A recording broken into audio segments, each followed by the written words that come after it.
Olá, sejam muito bem-vindos ao Med Talks. Aqui no MedTalks, a gente te entrega a sua pílula diária de saúde e bem-estar. É isso mesmo, todos os dias, cedinho às 5 da manhã, tem conteúdo novo para ajudar e incentivar todo mundo a buscar uma vida mais saudável. E tudo isso através da boa informação. E hoje o nosso papo vai ser bem tranquilo, bem sereno, sobre um tema que afeta muitos homens, mas que ainda é cercado de tabu. A gente vai falar sobre ejaculação precoce. A nossa ideia aqui é justamente essa: criar um espaço seguro para a gente poder informar e, principalmente, desmistificar o assunto. Bom, então vamos lá, vamos começar a entender isso melhor. A primeira pergunta que todo mundo faz é, afinal, o que é que significa ejacular rápido demais? E olha, a resposta vai bem além de simplesmente olhar para o relógio.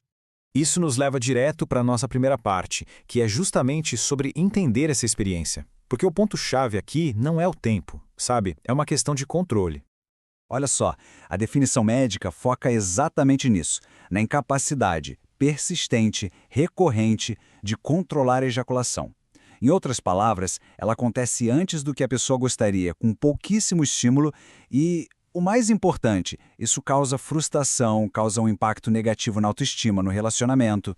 Essa combinação, sabe? A falta de controle junto com o sofrimento que realmente define o que é a ejaculação precoce. E para a gente já começar quebrando qualquer tipo de estigma, é muito importante ter uma ideia do tamanho disso. A gente está falando de uma estimativa de que 30% da população masculina vai enfrentar essa questão em algum momento da vida. Ou seja, é algo extremamente comum, não é um caso isolado. E falar abertamente sobre isso é o primeiro passo para normalizar e, claro, para encontrar o caminho da solução. Outra coisa super importante: não existe um tipo só de ejaculação precoce. A gente divide em duas categorias. A primeira é a chamada primária, que a pessoa tem desde as primeiras experiências sexuais. Essa geralmente está ligada a fatores mais biológicos, até genéticos.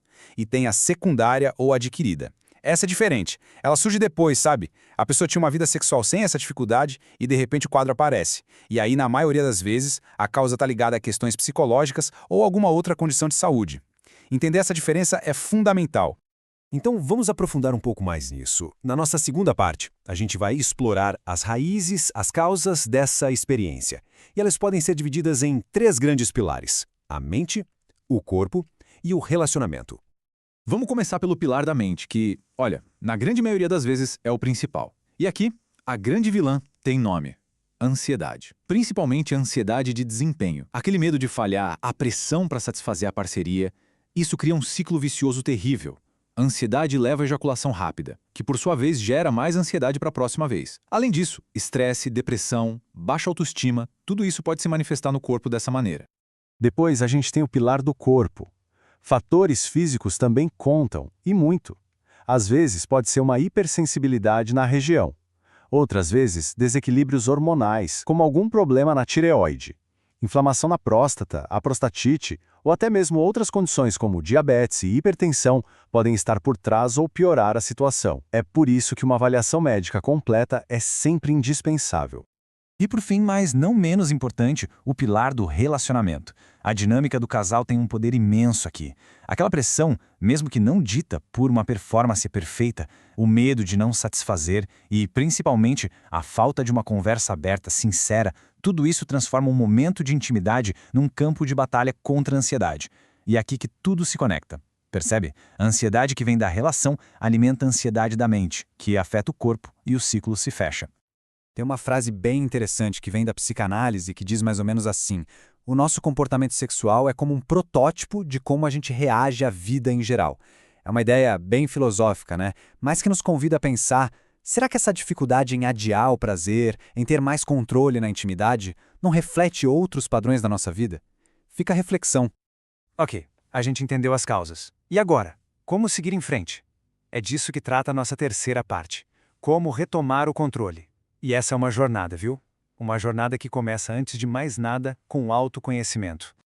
E existem técnicas comportamentais muito eficazes. O primeiro passo é conhecer o próprio corpo, aprender a perceber os níveis de excitação, sabe? A partir daí tem a famosa técnica parar e começar, que é literalmente isso. Quando sentir que vai ejacular, para tudo, espera a vontade passar e depois começa de novo. Isso vai reensinando o cérebro. Tem também a técnica do aperto, que é pressionar a base do pênis para diminuir aquela urgência.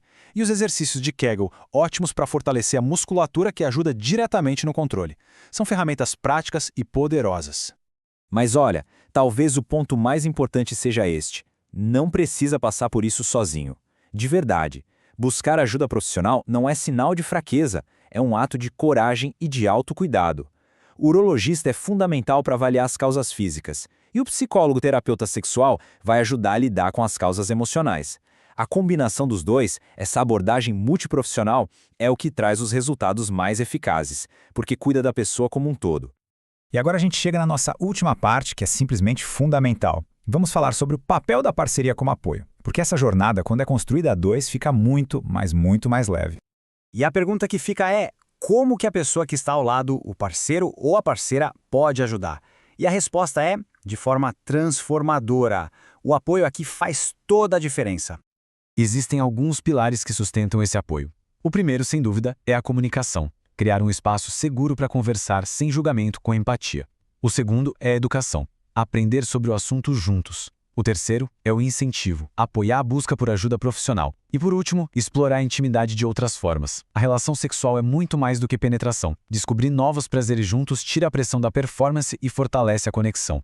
Bom, a gente vai chegando ao final do nosso papo de hoje e a mensagem principal é essa: lidar com a ejaculação precoce é uma jornada. Não é uma corrida, é uma jornada que pede paciência, um olhar para dentro, de autoconhecimento e que se beneficia imensamente da conexão. O convite, no fundo, é para uma mudança de olhar, sabe? Deixar de enxergar o sexo como uma prova de performance e passar a vê-lo pelo que ele realmente pode ser, uma expressão de bem-estar, de saúde e, acima de tudo, de intimidade. Uma intimidade que seja boa e satisfatória para todo mundo que está envolvido. A gente agradece muito a sua companhia em mais um Med Talks. Espero de coração que essa nossa conversa tenha trazido um pouco de luz e tenha sido útil de alguma forma. E para continuar esse papo, fica aqui o nosso convite. Acesse mais conteúdos lá no nosso blog em med.com.br. E a gente também está no Spotify. É só procurar pelo podcast Descomplicando a Saúde com o SPAS. SPAS se escreve S-P-A-S-S, que é a nossa plataforma de benefícios. Lembre-se sempre, cuidar de si é o primeiro passo de todas. Fica a reflexão. E se a conversa sobre sexo passasse a ser menos sobre performance e muito mais sobre conexão? Um grande abraço e até logo!